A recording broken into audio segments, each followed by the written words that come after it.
Hey there, welcome to this episode of the Affluent Entrepreneur Show. This one's a good one. But then again, I guess I say that all the time. But here's the thing. So many people are looking at trying to figure out, how do I become wealthy? How do I become rich? How do I live an affluent life, as we call it here at the Affluent Entrepreneur Show? And I'm going to walk you through the 6 phases, the 6 stages of affluence that you can be in.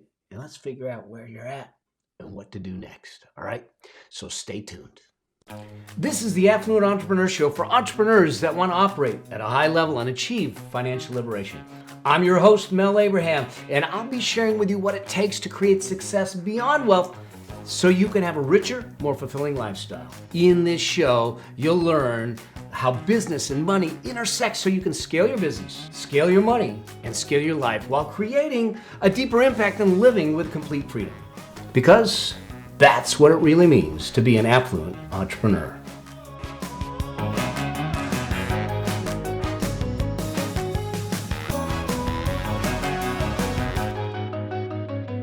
All right, welcome to this episode of the Affluent Entrepreneur Show. Now, here's the deal. We're going to talk about the 6 stages and 6 phases of affluence because it's a continuum. You know, whether you're trying to live a rich life, when we talk about this in the Affluence Blueprint, we say the 3 critical outcomes of an affluent entrepreneur, of affluence, is one, that we get a chance to live a richer lifestyle, which is not just about money. It's about the experiences, about the feelings, it's about the memories and the things that you create. The second critical outcome is that you have a deeper impact, a holistic impact, an impact on those you serve, but an impact on those you love, and an impact on who you become, And then the third critical outcome is that you have complete freedom. Now, we talk about finances, we talk about money, and there's plenty of that we're gonna touch on, but financial freedom is the most rudimentary freedom we can talk about. I actually think that beyond financial freedom, there's some freedoms that are actually much more powerful, and that is one, time freedom. To be able to choose what you do, when you want to do it, how often you want to do it, how long you want to do it, to have control of your time. And then the third is mind freedom, to have the peace of mind, to know that things are good. So those are the 3 critical outcomes of affluence and affluent entrepreneur. And we're going to talk about the phases here to make that happen, because we're going to move through. We all move through these phases, and you may find yourself in one phase or another. And that's okay, because we're going to be continually moving through them. All right. The point is that our financial journey is just that. It's a journey. And wherever you're at, you're at. That's okay. We don't demonize it. We don't blame. We don't ridicule it. We don't lament over it. It just is. And we move from where we are to where we want to go. Okay. Are you with me? All right. So before we start, I want to read a recent review of the show. As you know, that if your review, leave me a review. If you haven't left me a review, leave me a review. Okay. Because if I read your review on the air, like I'm going to now, you get a chance to have a one-on-one laser coaching session with me. So I don't know who this person is. It's J Cott, KOT 15. JCott15 left a review, and they said this. The headline said, "Fantastic approach to business finances. I recently started listening to Mel's podcast, and already it's changed how I view my business finances and how I choose to spend my money personally and in my business. This has been such a huge eye-opener." Well, thank you, JCott. Do me a favor.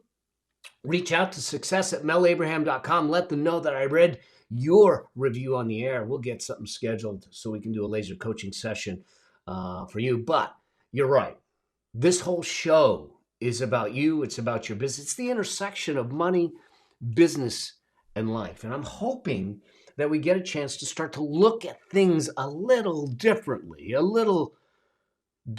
and start to feel like we can take control of our finances, to take control of our money destiny, to take control of our own financial independence. And so if I've done any of that in the slightest, then I'm doing what I'm supposed to be doing.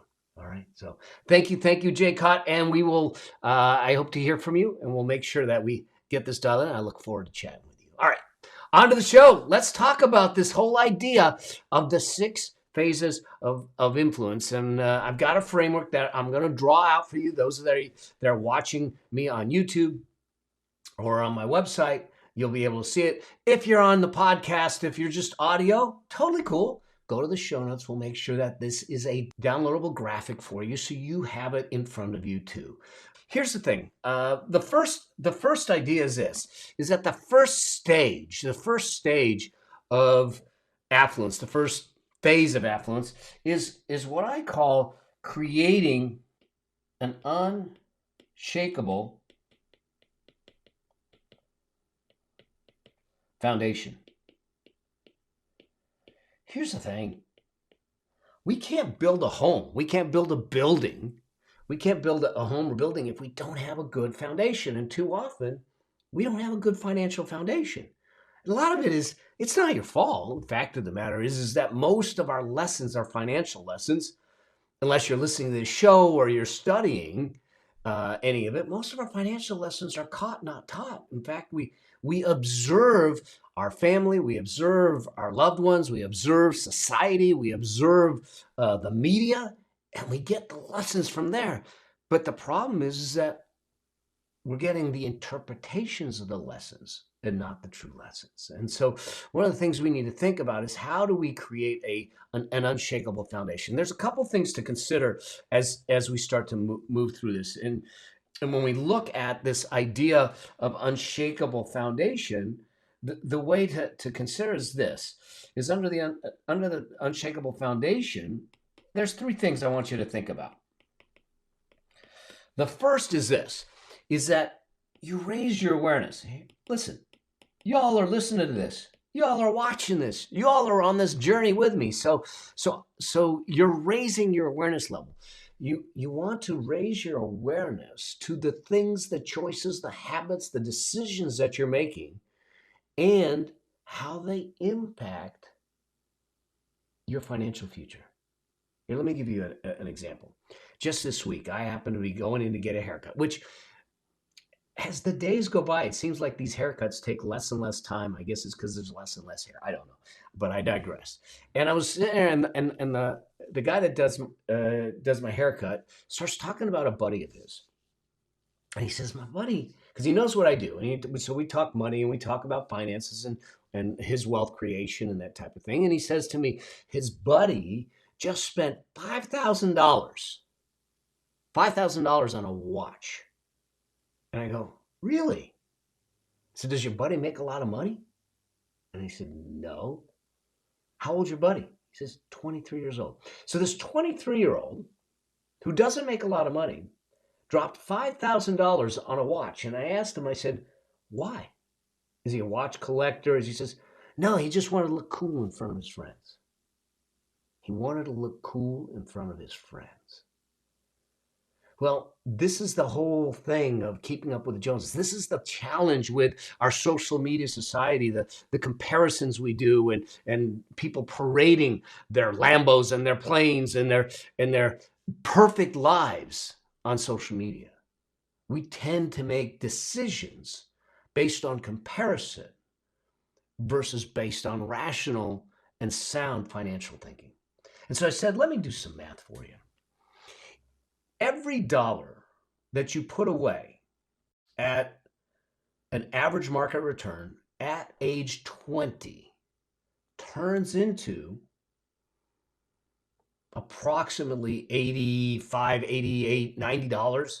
Okay, just by the time you retire. So by age 65, a dollar turns into, call it $80. Okay, so 80 times. I said, so his $5,000 purchase of that watch cost him $400,000 in wealth at retirement. But he has no awareness. He doesn't realize that. Now, would he still purchase the watch? Maybe.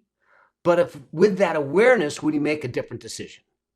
And that's what I mean by this, is that when we start to get more aware, we start to do things a little differently.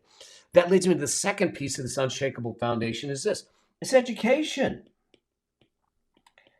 Is to get yourself educated, to read books, to listen to follow this show, to ask questions, to get mentors and that type of thing, to help you out, to skill up, if you will, your knowledge, your wisdom, your financial expertise in doing this. And then the third is this, is debt and expense management. Okay. We can't build wealth. We can't create an unshakable foundation if we're digging a hole by going into debt. Okay. So we want to use debt smart and use as little as possible. And at some point, I want you all out of debt. But if we're digging a hole, that's digging a hole. That's not creating a foundation. So we need to be aware of that. So those are the three things: awareness, education, debt, and expense management for the Unshakable Foundation. That leads us to phase two. Phase two of the phases of affluence is this, is powerful planning. Powerful planning. And when we look at powerful planning, this is one of the processes that we do in the Affluence Blueprint, is that with powerful planning, one of the things to think about is this, is that we want you to create an affluence vision. In other words, what do you want your life to look like? What do you want your life to look like? Not how much income do you want. Remember, we're talking about a richer lifestyle. So let's design the life and then figure out the price tag to make that happen. And then let's build the machine to fund it. So this whole segment, this whole phase, if you're in this phase, okay, where you've got the awareness, you're building the education, you've got your debt in control, you've got your expenses dialed in, and you now should be in the powerful planning phase of affluence. Now we need to create the affluence vision, and we have a specific process in the Affluence Blueprint that we walk you through to do that. And then we need to, from that, create an actual financial plan, a map, a roadmap, okay? A detailed roadmap that's going to get you from where you are today to where you need to be to build the financial machine, the money machine, as I call it, that's going to fund your lifestyle. Are you looking to figure out this whole money game? Well, I got news for you. I want to invite you to my 7-day money plan workshop, my money plan challenge. Okay, this is totally free, and this is where we get a chance. I wanted to put something together to help everyone set a solid foundation. Here's the thing.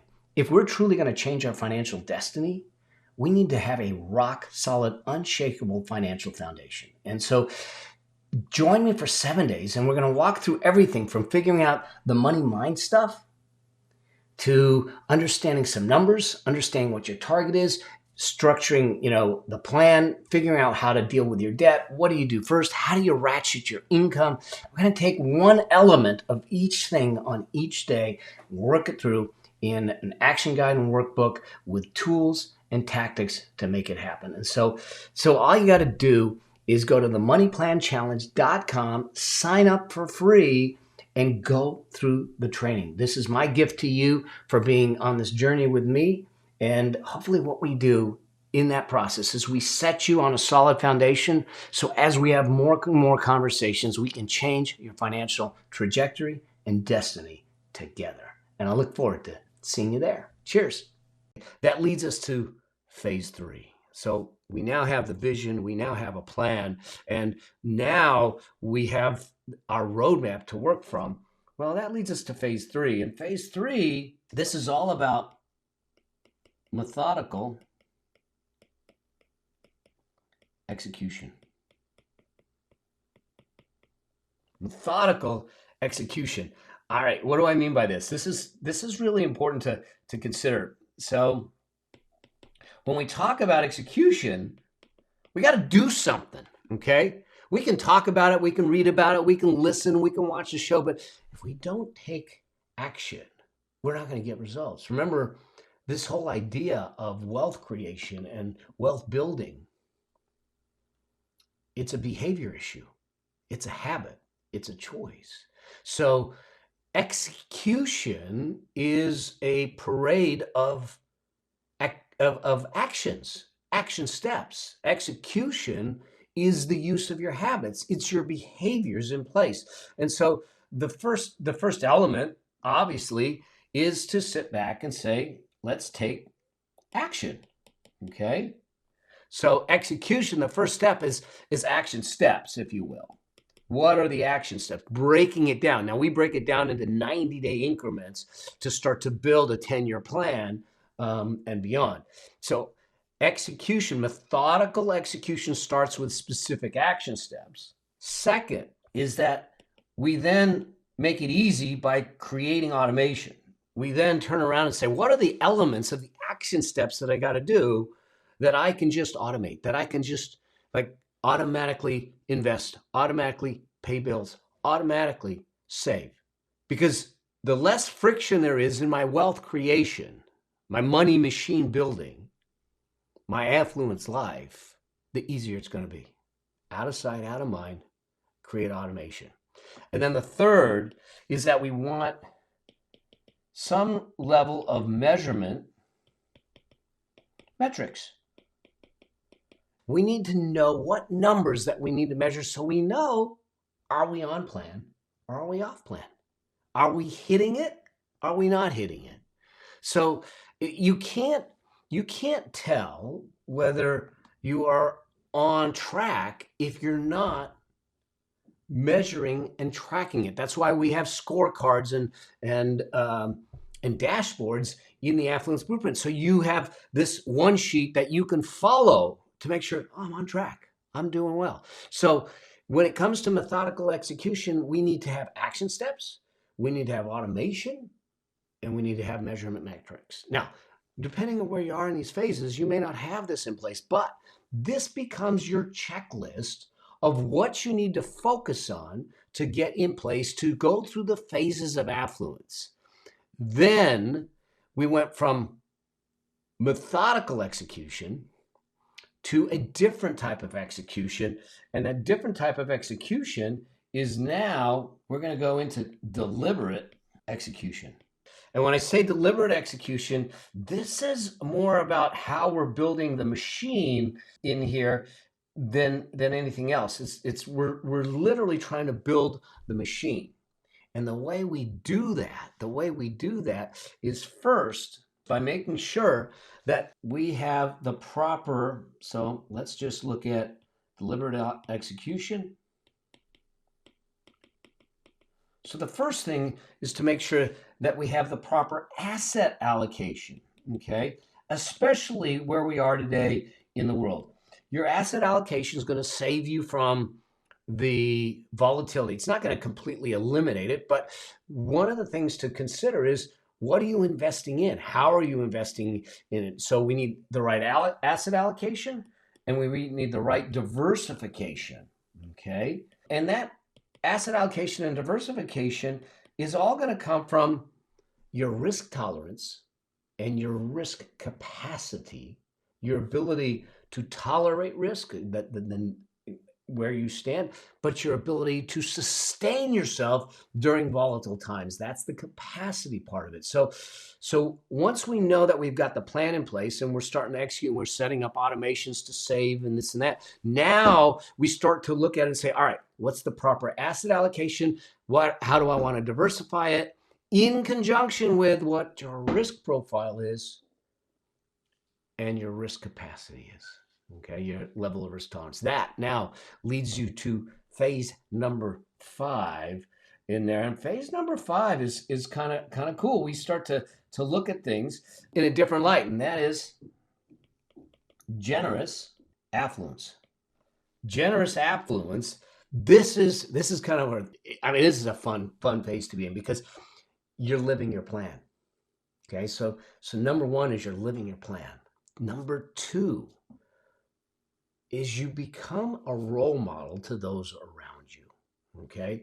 So when it comes to generous affluence, is that you are actually living your life. You're living the plan, and you are a role model to those around you, your children, your grandchildren, your team members, your community. You're a role model of what's possible when you start to follow the affluence blueprint process to make that happen.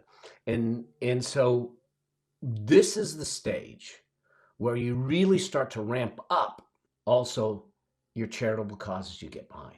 Okay, because now you've got the plan in place, you've got execution, you've got automation, you're measuring things, you're doing those things, you've got the asset allocation, you've got diversification, you've got multiple streams of income that are running with, that are leveraged streams of income that we talk about with the 5 incomes. And now you get a chance to sit back and say, now I want to start giving bigger. I want to start get behind causes even larger, okay, in doing that. That's generous affluence, which leads us to the last phase of this, is a loving legacy. All right, so when my wife and I, Stephanie and I, first met, I kept talking about legacy because it's a big deal to me. And she thought, now she's from the Philly area, so Rocky is big there, and so she thought when I was talking about legacy that I was thinking that I wanted some statue of me somewhere. And I joke around with her saying there's going to be a statue in the house when I'm gone. But the reality is that no, that's not what legacy is to me.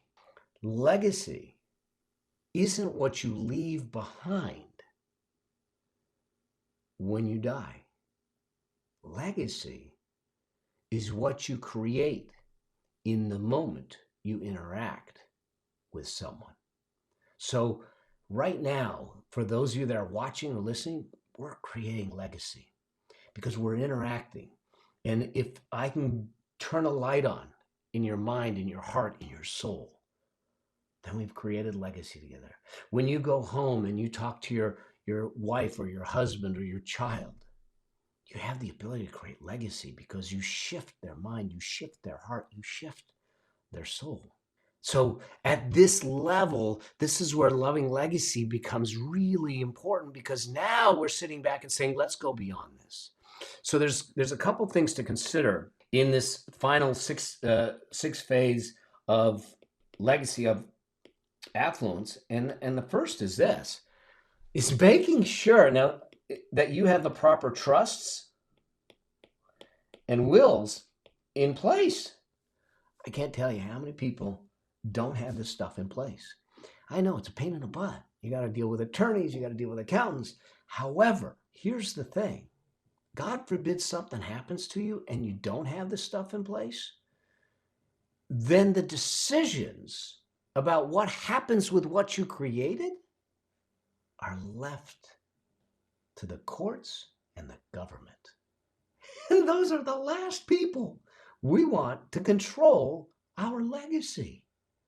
So why not define it? So that's why we need trust and wills. There's other reasons for trust and wills, but by and large, I don't want my future, my legacy to be handed over to the courts or the government to control. We know what's going to happen with that.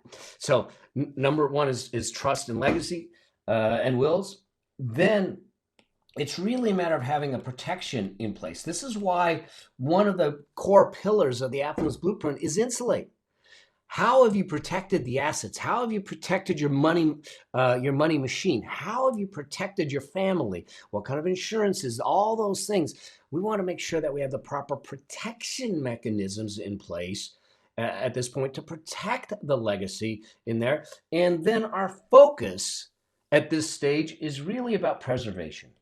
How do I preserve what I've created? How do I preserve the machine so it can continue to create the legacy, to get behind the causes, to fund the life that we've had? So those are the 6 phases that we will walk through. First, we got to create the unshakable foundation. Next, we have to have powerful planning in place to kind of set us in motion in the right direction. Next, and then number 3 is that we have methodical execution, action steps, automation, and metrics that will make a difference. And then we go to deliberate execution, which is all about asset allocation, diversification. It's about building the money machine and the 5 incomes to make that happen. And then from deliberate execution, we move to stage and phase 5, which is generous affluence. You're living the plan. You're a role model. You're boosting and escalating your charitable causes, the missions you've gotten behind, and then it's all about loving legacy. So those are the 6 phases of affluence. We all pass through them. We will all be on this journey together, and may we all get to that loving legacy level to make that happen. So I hope that this helps. I hope that you can start to look at your life and say, where am I? And let me be clear. It doesn't matter where you're at. What matters is you've raised your awareness to where you're at. You know where you want to go, and that you get the process to move you to there. Because we all start at the bottom. I remember a dear friend of mine, Brian Tracy, said, those at the top always started at the bottom. Well, it doesn't matter where you are. We don't judge ourselves. We don't blame ourselves. We don't beat ourselves up. I don't care whether you've got the Unshakable Foundation in place or not. If you don't, let's do it. If you do, let's move on. Okay? So with that, that's this episode. But I want you to seriously go back through this and use this as a checklist about, do I have these things in place? What do I need to get in place? And if you have questions, if you have comments, or something comes up, do me a favor, send me a DM. Send me, post in the Affluent Entrepreneur Facebook group. Let me know. We'll get it answered on an upcoming show. We'll get it answered and get you supported. I might even bring you on and coach you through it. All right. So make sure that you let me know on that. And until we get a chance to see each other, talk to each other, or on another episode or another video, always strive to live a life that outlives you. Look forward to seeing you in the next episode. Cheers. Bye. Thank you for being a part of the Affluent Entrepreneur Show with me, your host, Mel Abraham. If you want to achieve financial liberation to create an affluent lifestyle, join the Affluent Entrepreneur Facebook group at melabraham.com/group. And I'll see you there. Cheers. Bye.